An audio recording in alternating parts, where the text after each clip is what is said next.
ArcGIS Online is the environment that you start in for developing a project like this. ArcGIS Online is where you set up the fields in the table that the data collected in the field will feed into on the cloud. This is where you set the field display names, configure the field types, and set up any domains, which are commonly referred to as pick lists, so that the end user can choose from drop-down lists of pre-existing answers. On the back end, the data table looks like this.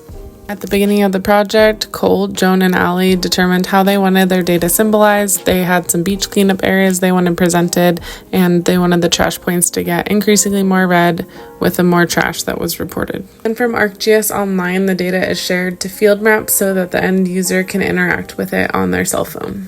The user shares their location services with the app. The user clicks the plus button at the bottom of the screen to collect data about a new trash hotspot. The form pops up. First, they can capture a new photo or add one from their camera roll showing the trash area.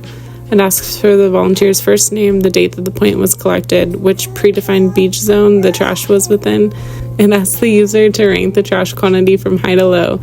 The user must answer whether the cleanup is complete or incomplete, mark the current temperature. They choose the weather and tide condition from pick lists and answer whether or not there was preceding rain.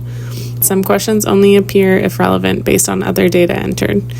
Here, if we answer yes to preceding rain, then we're also required to note how many inches of rain and whether the lagoon breached. If we put no, then those questions disappear. They can also put notes if needed. This data gets submitted to the cloud and then can be used in maps and applications in the online environment.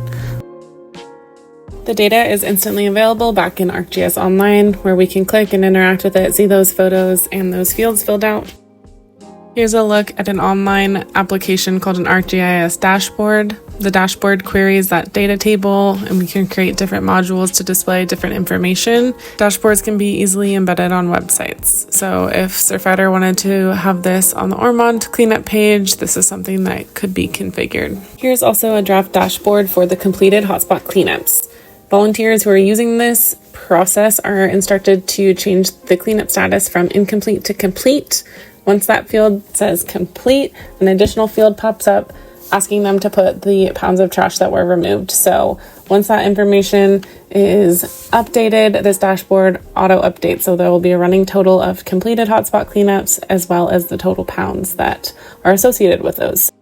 This project has just started and it can always evolve. The data table can always be modified, updated, and expanded. We welcome your feedback.